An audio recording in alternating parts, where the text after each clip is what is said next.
right, welcome back, listeners. Travis and I are so excited today because we have Sarah Cordova with us, the author of Power of Picture Books and Student Identity, Writing Lessons That Empower. And with our conversations, Sarah, that we've had with you prior to recording this, I have just become a huge fan of you just because of your passion and your excitement around read alouds and mentor texts and language and how we can bring all of these into our classroom in such effective ways to really amplify our student voices and bring that out with them. But I have to say, before we get started, Sarah is going to be going into the city. She's up in the New York area. We're down in the Texas area, and it is basketball finals right now. So, Yes, it is. yeah, we've got two Spurs fans and one Knicks fan on this podcast today. Proud So, Knicks fan. Definitely. And we're Thanks for putting our having me. rivalries to the side. Aside. we're all Yes. still Yes, friends. to Absolutely. collaborate. All right. So, one thing that we talked about prior to coming into here is we were just thinking about summer, and we're in summertime now. So, what can we be thinking about as educators this summer, Sarah? Love it. I'm going to turn it over to you just to kind of get started. Sure. So I think one of the things that is really important to me just in the arena of ELA and language is that it seems that in classrooms, and I'm mostly in kindergarten through eighth grade classrooms, the vocabulary for math and science and social studies is pretty consistent. It doesn't matter where you are in the country, what grade you're teaching, what the socioeconomic status is of the children sitting before you. But photosynthesis is photosynthesis, denominator is denominator. But with ELA, it seems that a number of teachers are using different terms for the same thing. And I think it becomes hard for the kids as they travel a year to have that consistency, to have a true deep understanding of something, because we as the educators are calling in a million different things. And I think part of that is from where we're getting our resources, right? So depending on the publisher, if you're using Teachers Pay Teachers, language changes. One of the things that I love about Patterns of Power is that it really gives us real definitions, like the truest definition and the truest content specific vocabulary word. And so one of the things that I try to do in my work whenever I'm talking to teachers and or students is really delineate between the term read aloud and mentor text, because I think those two terms really are interchangeable for a lot of teachers, and I'm not sure that they should be. So for me, a read aloud is any text, picture book, portion of a novel, student writing, whatever it may be, that a teacher is going to use in their own modeling and then think aloud, do that metacognition piece, using that text to talk about their own thinking as a reader, the strategies that readers use as they move through text, regardless of the genre. A mentor text, though, to me is, and a mentor text can be a read aloud and a read aloud can be a mentor text, but a mentor text to me is a text that a teacher is going to use to model great examples of writing, and that might be structure, craft, language. But the text that they are using should be, in my opinion, a text that after you show the students the model, they really say, I can do that, or at least I'm willing to try to do that, right? So I always use the example of Patricia Polacco, who is just an incredible, beloved author, artist. Her work is just so prolific, and I've not met a teacher across this country who doesn't know Patricia Polacco.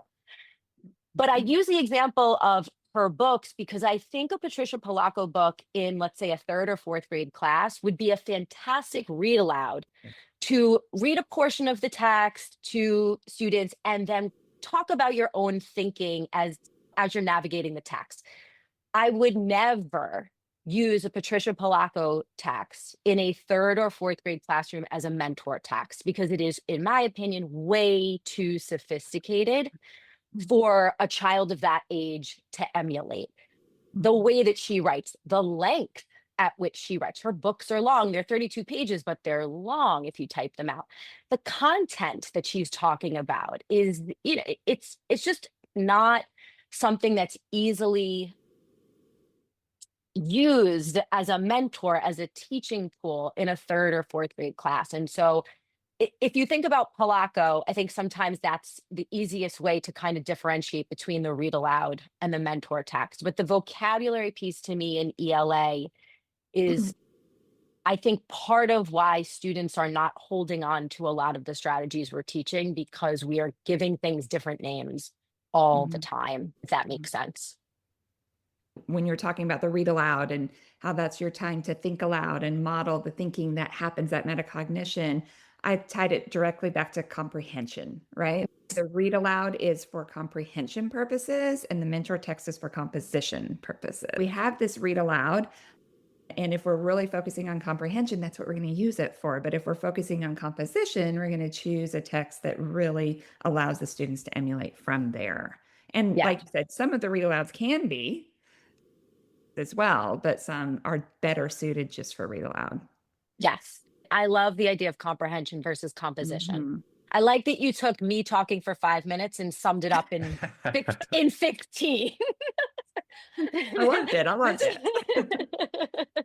Well, Sarah, I think you also bring up a great point of just, even in a picture book, looking at complexity that exists with it and thinking about where could that complexity live if we're looking at it through the mentor lens. Yes. Yeah. Rating it at various levels. I know, having most of my teaching experience being in the secondary space, knowing that a picture book can still be very powerful as an instructional tool for students in middle and even high school classrooms. But I guess I didn't really differentiate both of those pieces. So it's nice to think the text complexity that lives on the page. I know we've looked at texts that we've read, and some are, it's the full page is text, and it's very complex in its and sophisticated in its creation versus just the one sentence per page. Can give me some, I like that point. I think also the more, I think we talked about this when we first chatted, the more we use picture books, complex, sophisticated picture books in secondary classrooms, the more they will be seen by our students as something that makes sense in those grade levels. I think the only reason that they think they're quote unquote baby books is because ELA teachers are not using them as consistently in their classrooms. If it just becomes a consistent part of our routine, and we have picture books by Kwame Alexander, by Matty LaPena, by Jacqueline Woodson, if we have those on our shelves, just as we do our novels, I think it just becomes part of our materials, part of our curriculum, our resources. And so it takes away that stigma that I think a lot of secondary students have about picture books only being for little kids. Okay, so we've introduced this idea. Would it make sense for us to talk about maybe mentor texts or read aloud texts that we might pitch out to the audience to give them an idea? I know you have written, Sarah, a few articles, I think, titled Check Your Shelf. Yes. As a, let's take an inventory of what we've got on our shelves and see what still works, what needs updating.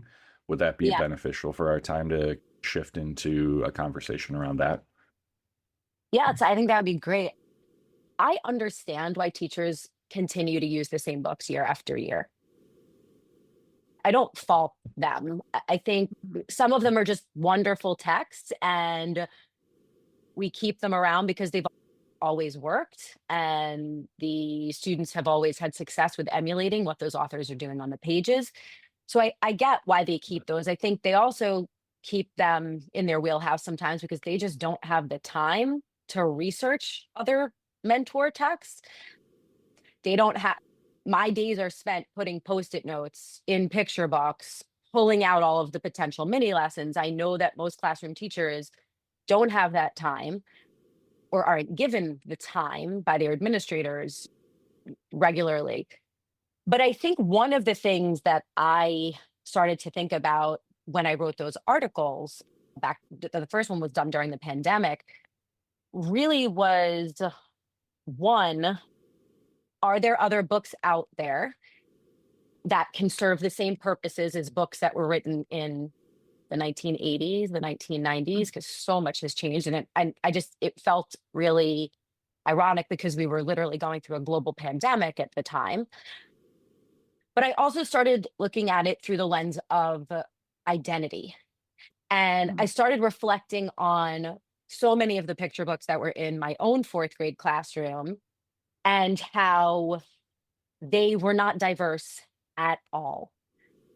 The authors weren't diverse at all. And so I think that really pushed me to think about who is writing these books, what are their experiences, and how do we then translate those experiences plus the beautiful writing that they have to our students, whether it's for mirror purposes or window purposes.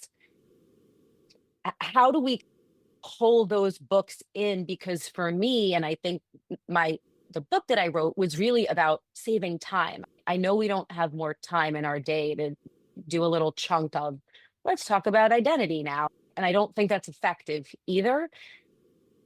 But if you are pairing the two things with, this happens to be a book that, take Watercress, for example, that won the Caldecott. That book is Andrea Wang's story. It's a memoir. And I love at the back of the book, she says it's a love letter and an apology to her parents, because her experience coming to Ohio was just so incredibly new and different.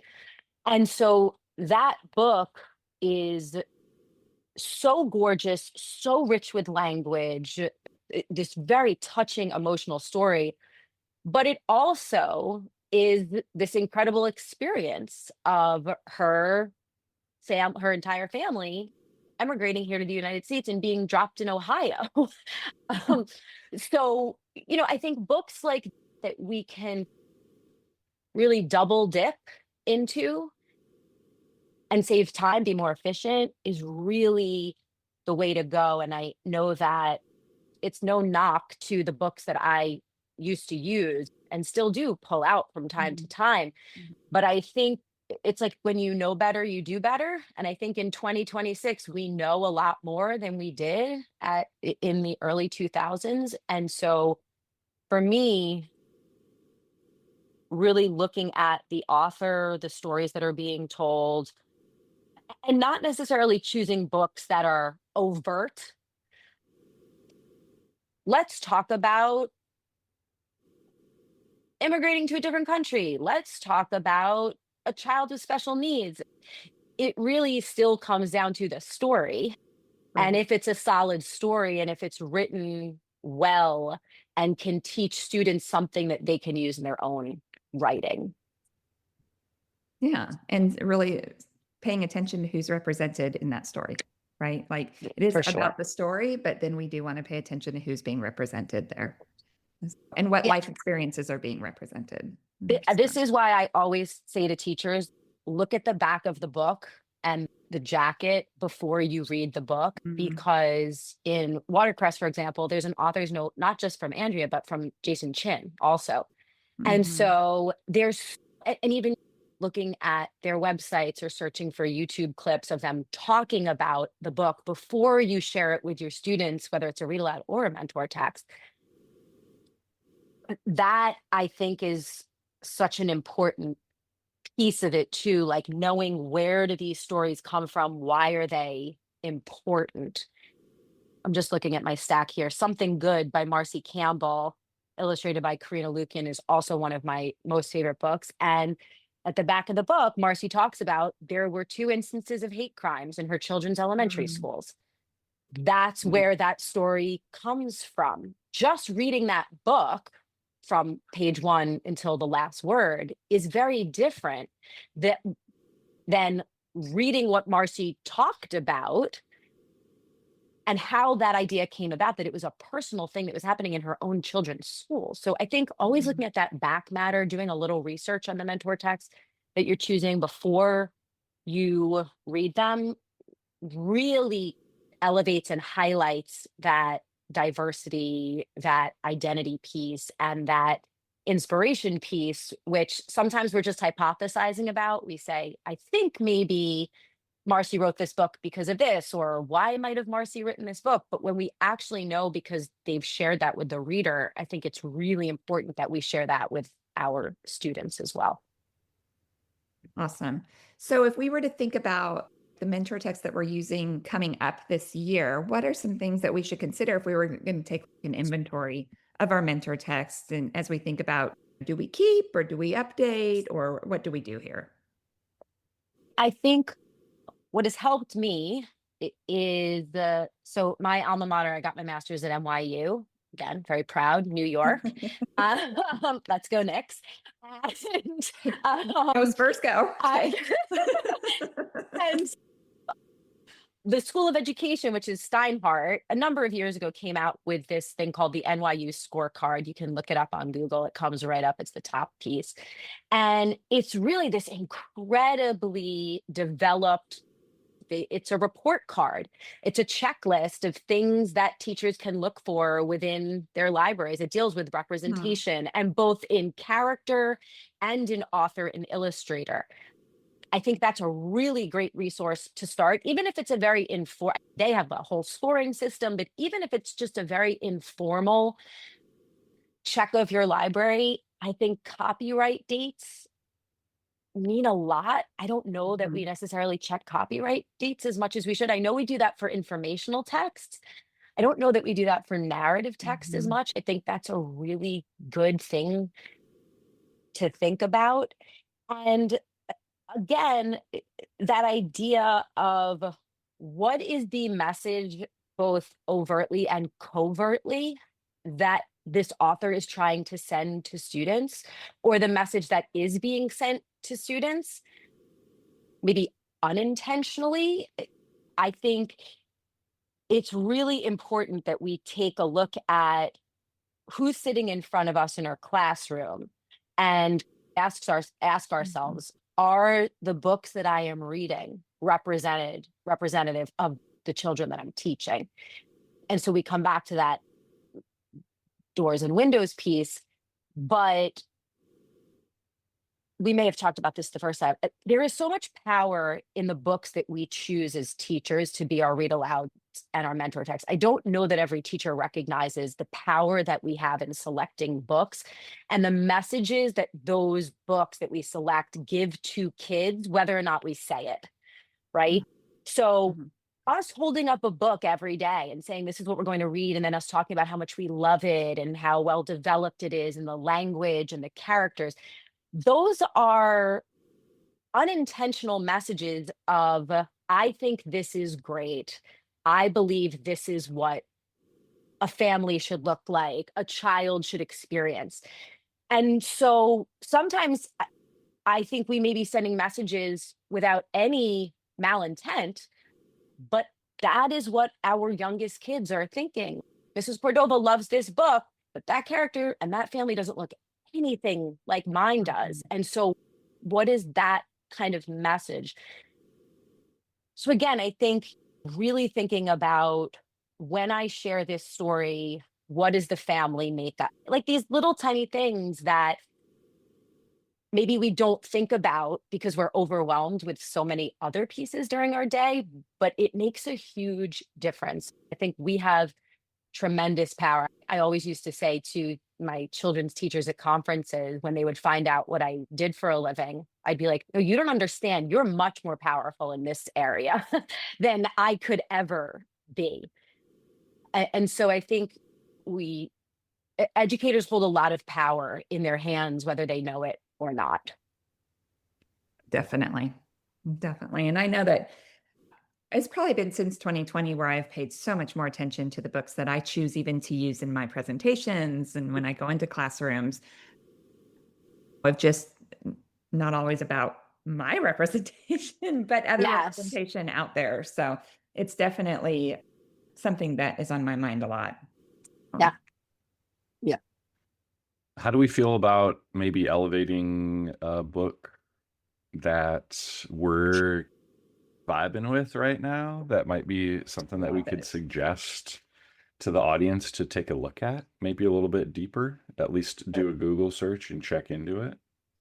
So there's so many. So I think we many. talked about this last time. It's like choosing my favorite student or my favorite child, which I don't have. Okay, Um, you can do the up to 5. okay, okay. So here's what I would say, and we talked about this before. Any picture book by Matt de la Pena is going to work. I will talk about one, but I really feel like any book of his is going to work. One that I come back to over and over again is Milo Imagines the World. That was in my staff Um, too. oh, is it first of all, he and Christian Robinson, and they've done a number of books together. It Mhm, is just like the most perfect collaboration mhm. ever. For those of you who don't know Milo, it's about this little boy who takes the New York subway. We don't know where he's going, but he takes this trip regularly. And the language is outrageous. Matt is like the king of alliteration, personification, repetition, rhythm, Very you know, rhythmic. That's what I love about it. like Mhm, sensory details. He also, mhm. I think, is one of these people, if you're talking about language, he does a lot of, this is like real nerd talk. He does a lot of hyphenated adjectives. So he has words like the wedding dressed woman, that's hyphenated. He also uses prepositional phrases in Mhm. such a, that is, I think teaching prepositional phrases is one of the easiest way to elevate your students' work. There's so much detail, there's so much juice in a prepositional phrase. Matt does that just beautifully. Mhm. My favorite, can I read my favorite line from this book? Yes, Because it's just, please. it's, so it says this is on like page 2 or 3. These monthly Sunday subway rides are never ending. And as usual, Milo is a shook up soda. Oh my Yeah, goodness. I love it. The So bubbles in his tongue, metaphor, it just yep. oh I my love how he goodness. comes back to the bubbles the whole time. I just yeah. It's so great. And the Mhm, cool thing about this book is identity wise, right? Because we're mhm. double, triple dipping here with craft and structure and language. But the identity piece is Milo is this little boy who's sitting on the subway and he keeps looking at all of these people and imagining what their lives would be like. And then he starts to think, what do people think about me? What would Mhm. someone think about me if they saw me? And with that, there's this incredible switch in the book, this juxtaposition that happens where now Milo imagines each one of the people that he's seen in this different light. And so he really covers a host, as does Christian in his incredible illustrations. He Yeah. really covers a whole host of different identities. Well, and I And just think too, the idea of perception of how we oh, perceive each other, and that's really what happens is he yes, perceives this other this boy, little boy. similar in his age, that he leads this perfect life. He's the prince. And then they find out they're going to the same place Same to see the place. same people. Yeah, and I Um, never know, do I we think we should ruin the spoil book? it. I feel like it needs to be a spoiler just because You are it just allowed is to. It's it's okay. so powerful. So go ahead. We can Mhm. spoil Yeah, it. so Sure. you find out after he sees this little boy, and I love, again, what Matt does. He says, like, he imagines him being served peanut butter and jelly sandwiches with the crusts cut off. This Mhm. is the ultimate kind of privilege, right? And then he sees this little boy again as he's going through a metal detector to visit his mother, who's in prison, who's incarcerated. And both of these children rode the same subway had ideas about each other and are going to the exact same place. Another really cool thing about this book is Milo carries a notebook with him throughout the whole trip. Yeah. And so not only is Christian illustrating this kind of zoomed out illustration of each scene, but he's also having Milo's notebook as a perspective of what Milo is seeing and Milo is drawing. So at the beginning of the year, this is just stacked and Mhm. stacked and stacked with possibilities of this is a great read aloud. This is an incredible mentor text. And I would say also for drawing, because drawings are so beautifully simple that I think kids in the younger grades could also emulate how he adds details to illustrations with accessories and hairstyles and all of these different things. So to me, this is like a number one Love absolute it. book that needs to be included. So I have Another one? one that's like Go. similar to, it's not like I hope idea of it's in my stack. perception. I think idea of perception is really important in how we perceive others, right? And I Yes. think Matt does such a good job in Milo with that. But I feel like quit calling me a monster. I don't know this book, Whitney. Oh, I'm so excited. I'm introducing it to you. Quit Me calling me a too. monster. It's Jory John wrote Oh, it and Bob Shea love. illustrated it. Oh, love. Yes. But it's this whole idea of this monster is trying to convince everyone to stop calling him a monster because he's perceived as scary and mean and a terrible creature. And he's Oh, not. He's not that. And so midway through, he shares his name and he says, "Stop calling me a monster. My name is Floyd Peterson." And then it oh my goes goodness.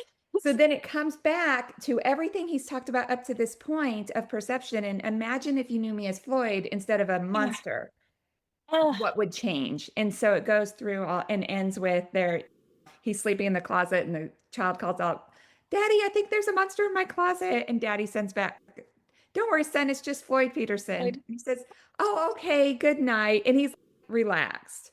So I just like, I see so many connections with Milo and the monster here, but just that Oh, idea of perception and the importance of a name and yes. individuality there. So I had to like I cut you in love on that. that one just because No, there's so many connections there. But I'm that so is excited. definitely one of my That, go-tos in primary. especially at the beginning of the year. But Yes. that is so now it reminds me of Brendan Wenzel's They All Saw a Cat. You know Yes. that one? Yes, I have that Where one. it's all the perspectives of different animals and how they see this one cat. And so depending Yes. on if it's prey or predator or human or how its Mhm. eyesight functions in its own kind of DNA way, it's all these different perspectives. And the text is so simple. It's the same Yes. sentence So over and simple. over again with like an ellipses here and there. Mhm. But that perception piece, I actually use that book a lot when teaching argumentative writing Mm. Yep. as a mentor text. But as a read aloud, I think it's phenomenal in Yeah. primary at the beginning of the year. Again, like how people are judged by outside Yeah. appearances, how people are judged by all, I just And think that even work at the beginning of the year is critical. for sure. Critical. And Chrysanthemum is a classic. I know teachers Hmm. love to use it. I love that book so much. I love all of Kevin Hinke's books. Yes. But Chrysanthemum has been around a really long time. And so Yes. if I were to choose to keep Chrysanthemum, I would definitely not want to just use that alone. I would want to pair Sure. it with something else that comes back to identity as well in names. Yes. But Yes. lately, I've really just quit calling me a monster has, for me, replaced Chrysanthemum Yeah. because it does bring the name in, but there's so much more there too. I love that. Yeah. Again, an oldie but a goodie. But I Right. think I love your idea of you don't have to get rid of it, but Mhm. supplement. Just Yes. supplement. And maybe we don't spend as much time with Chrysanthemum and we pull in other books that we really see kind of fantastic learning opportunities Yes. for reading and writing and Yeah. language and all of those pieces. Yeah. I love it. We've want, kind of I've like got, completely cut you out of this that's conversation. okay. I'm a good listener. I'm just being respectful of your brilliance, both of you. Okay, so I've got two. I'm wavering between. Let me hit you first with I think a nice story of resilience, and also for me, highly nostalgic, and the idea to be able to introduce this to a Know new where he's group going of here. students. You know where I'm going with this. So Okay. it is the story of Lonnie Johnson. He is a prolific inventor, and he is the inventor of my favorite summer toy, the Super Soaker. So the name of the book is Whoosh. It's Yeah, Whoosh. Lonnie Johnson's Super Onomatopoeia. Soaking Stream of Inventions. Oh, so clever. We use it as a This is a mentor great text in Patterns of story. Power Plus, I think Oh, 5, maybe? Yeah, It's a it's within it's a 2016 copyright, so it's not we're too in the far back window. in We're history. in the Yeah. window. It's The illustrations are beautiful. It tells his story of him as a child, to him as a NASA engineer, to his pet project of this water gun, and just the resilience he had to turn it from this really cool idea into the different iterations that ended up as the Super Soaker. So cool. Yeah, very rich, especially thinking about punctuation to start and how they set it up. Let me look at, oh yeah, so let me read the first 2 pages. Every day Please. brought a challenge for young Lonnie Johnson, and there's an M dash right there. The challenge of finding space for his stuff. 6 Johnson kids were squeezed into their parents' small house in Mobile, Alabama. Lonnie would have loved a workshop of his own, but there just wasn't room. There was nowhere to keep his rocket kits. Bamboo shooters, rubber band guns, erector set, go-kart engine, bolts and screws, and other spare parts his dad let him bring in from the shed, and various other things he'd hauled back from the junkyard. You already get a great sense of who this kid is. Yes. And And commas in a series that are Mhm. just okay, no, so what's crazy is stop. it's anaphora, it's no commas. So it's ellipses use, and then it goes this and this Oh, with no how commas. cool. I think a much more complex, if we're thinking about that, for a mentor, craft maybe move. For for, sure. yeah, upper grades. Yes, for sure. Here's a great craft move that you can use. Why would now we can at least interrogate the text if we go Right. back. Why Why? no commas here? What does that do for us? I think also, Travis, I love learning about new biographies because, again, I think we have a tendency, especially the elementary grades, to use the same people over and over again.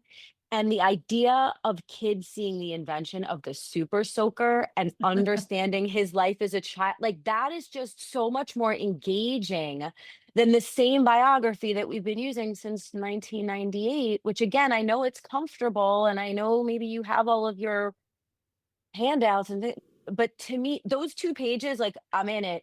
Yeah, who Guys, is the author? is that Chris?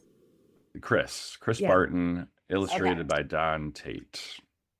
In the book itself, in that front and back matter before the story begins, there actually looks like blueprints of a handful of his inventions. So it could be a great So catapult cool. into researching inventions more generally, or looking at some of his inventions as a Love it. cool research project. Switching gears, let me switch gears for you. The other that I was thinking about is Minda Dentler's memoir, The Girl Who Figured It Out. The inspiring true story of wheelchair athlete Minda Dentler Yes. becoming an Ironman world champion. Yes. I was like, I just Goodness. read that one recently. Yes, I got that one Oh, from the library. It's amazing. The book starts with her kind of figuring out her identity and challenging the idea of she is in arm A chair. crutches in a wheelchair, but she's just a normal person. And then starts thinking about how can I challenge myself. This idea interested me of just getting into a wheelchair bicycling club that lend itself into marathons, into the Ironman triathlon. So it talks about Incredible. just her resilience with it. And it has a great, her kind of training regimen as she goes through preparing for all the athletic endeavors she's preparing for. It's at first I struggled with whatever it is. Afterward, I was stronger, I was smarter, I was more confident. Is repetitive through the pages. Love. In between whatever she's doing, she's swimming, she's figuring out how to bike with a hand bike, how to do that. And it's just inspiring. The art, the illustrations are really cool. I But love, yeah. I love also how I think sometimes we send mixed messages to students. You just read a series of 3 or 4 simple sentences that work beautiful. Can you read those simple sentences again? I think it was I am. Afterward, Okay. Yeah, go ahead. comma, I was stronger, comma, I was smarter, comma, I was more confident, exclamation mark. Oh, I think that sentence, just like prepositional phrases, think length of sentences is Variety. another way Mhm. to really pack a punch into student writing. I don't know if that's at the forefront of teachers' minds, but variety of sentence length, variety of types of sentences, imperatives versus declarative versus there's these few things that if we teach them consistently and we find those sentences, we find those Mhm. mentor sentences, we find those mentor texts, I think kids really could have great success with elevating their writing and really thinking about how does the reader perceive this? What's the meaning, patterns of power? What's the meaning behind this punctuation, behind the choices that we're making? When you read those sentences, Travis, like it hits you so hard and it's done so intentionally with the commas, with the short kind of phrases and clauses. I think there, I'm not sure that we're asking our kids to think about the types of sentences, the variety of sentence length as much as we should. But I think we also, as adults, when we read certain things and it hits us in a certain spot, it's usually because of the length of the sentence or the type of the sentence. And I don't know if that necessarily connects with our brain. That's why we're being affected in the way we are. But that's just that one sentence and I'm sold on the book. Oh, Hmm. and I Yeah. just the power of a two-word sentence Oh, for effect, like, I think I was searching my shelf because I was trying to find the one and only Bob, oh, the one and only Ivan, and there she just does such an amazing job. I wish I could just find the book at the tip of my fingers, but she does an amazing job of really zooming in on when the hurricane hits and when the storm hits and everything is, and it's like she just uses 6 two-word sentences in a row. And then so which powerful. describes everything that's Mhm. happening around Bob at that time. And then it ends with, and all I hear is my sister's voice. And it's it just, Mhm. I love the power of a two-word sentence. And so many teachers, so I go into classrooms and kids are like, that's not a sentence because it's not at least 5 We're words. not allowed. We're not We're allowed. not, I mean, our Yeah. sentences have to be at least 5 words. And I'm like, but there's so much power when Oh, we choose to write a short sentence, right? our So sentences have to be 5 words I've or literally more. heard that come out of many little voi- many students, young That's writers. I think that's also one of the things I love about Matt's work, and I've him Mm. about this. And then in this book, Nothing in Common by Kate Hofler, where there's a lot of fragments that start Yeah. with and or but. And that is, again, one of those quote unquote rules. If you're still thinking Mhm. about language as rules and not patterns, students are missing out on such incredible opportunities Mhm. to make their readers feel something. I think, again, every time I'm conferencing with a student, I'm asking them, why are you doing this? What are you trying to get your audience, your reader, to understand? I tell teachers, when you conference, it's not about if you like it. You don't need to say, I love how you did this. It's Remove the irrelevant if you judgment. love it. It's, is Yes. this effective for a reader and why? Mhm. And if it's not effective for a reader, how do we get to that point?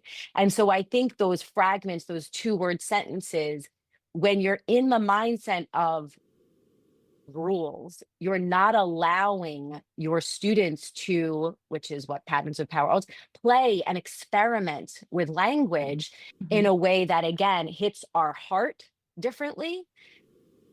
And but I do know some teachers who shy away from certain books, because I will tell you my ultimate mentor text, which is from a very long time ago, and I use it still, The Paperboy by Dave Mm. Pilkey, because it's nothing like Captain Underpants. And it is just Nothing. Mhm. filled with fragments. And I have had teachers come up to me and say, I love that story, but I'm not going to use it Can't because use it it. doesn't follow the English language.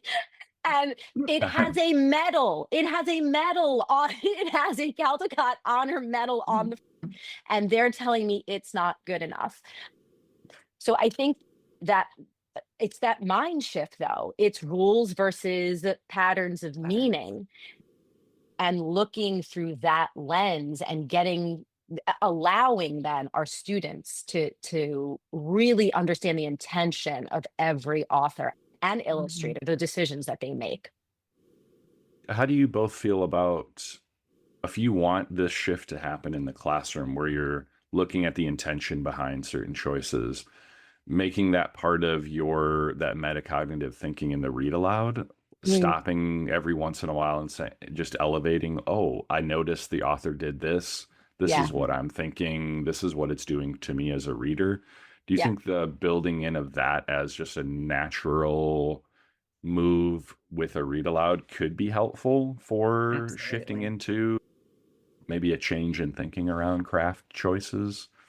100%. And I think just Yeah. using patterns of power, I've talked with teachers who have started using patterns of power, and they say, I read so differently now.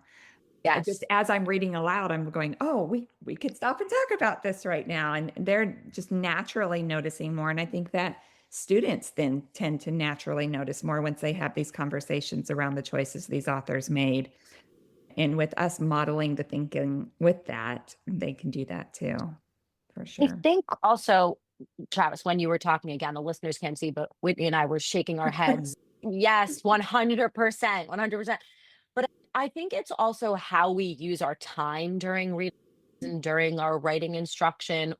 The questions that we're asking, the things that we're pointing out, I think, again, being very purposeful in what do I want to get out of this book? And I always talk to teachers about, I have these 3 lenses that I'm looking at a book through, right? I'm reading it as a reader, I'm reading it as a writer, and then I'm reading it as a language kind of detective. But if we don't do that consistently, I think it's really hard for our kids to pick up on that kind of the language that we're using. I noticed how. I think that they did this because, or why might the author have used that punctuation? How would this be different if it was a compound sentence versus 2 simple sentences? That kind of discussion, which also means that you're releasing some power to your students, right? It's not just you giving, it's giving our students the opportunity to talk with each other, to talk with us about why authors make the choices they do based on meaning. That has to Mhm. be a consistent part of your day. And I think also, if you're in an elementary school, or you're a middle school teacher who's teaching more than one subject, do that in the content areas too. So if you're reading an article about something connected to science, or you're reading historical fiction, make those connections in all of the texts that your students are being exposed to, not just in your ELA block. I think that sometimes is an issue too. I say my one regret in my classroom was that I wrote my schedule down on the board every day, because there would be kids, when I would dip into my reading and writing brain in social studies, they would say, Miss Cordova, we're in social studies. And I was like, okay, I did not get it yet. I haven't reached the mark yet where they understand that all text is supposed to be for a reader. It may be for different purposes, but it's written for someone to read it. But I think that has to be a very consistent thing. And for that to be consistent, teachers have to read with those different lenses and start to think differently about the text that we're putting out to kids. Absolutely. Thank you for Yeah. that. Sarah, thank you so much for coming My on pleasure. today and talking books. I could talk books all day long. And the Same. importance of identity and really bringing picture books into our classrooms, pre-K all the way into secondary, and the power that picture books have in our classrooms for our readers and our writers. So Writers. thank you so much for that. No, my pleasure. This was so much fun, and it's always lovely to meet people from different parts of the country who you feel like they get it and they're doing the same work, this really important work, in different places than you are. It always feels really good. So I appreciate both of you sharing all of your wisdom and enthusiasm with me as well. Thank you, Sarah.